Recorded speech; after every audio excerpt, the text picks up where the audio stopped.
অসীমবাবু তার মোট টাকার 15% ব্যাংকে জমা দেন, অবশিষ্ট টাকার 30% সংসার খরচ বাবদ খরচ করেন।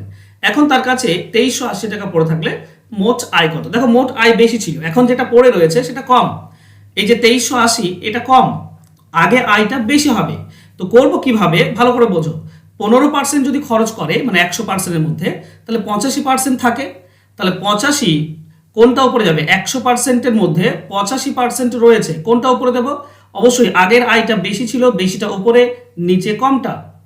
এরপর দেখো আবার 30% খরচ করছে, মানে 100%-এর মধ্যে 30 খরচ করছে, তো 100 ছিল হয়ে যাবে 70।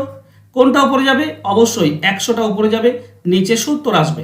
বাস, এবার কাটাকাটি করো, তুমি তোমার অ্যান্সার পেয়ে যাবে।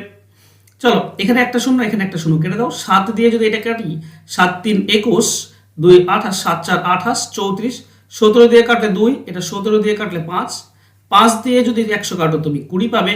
তো 20 2 40, আর 100-র জন্য দুটি শূন্য মানে 4000 টাকা। এটা হবে সঠিক উত্তর, অ্যান্সার হবে অপশন ডি। আশা করছি ভালো লেগেছে, যদি ভালো লাগে অবশ্যই লাইক করে দেবে। ধন্যবাদ।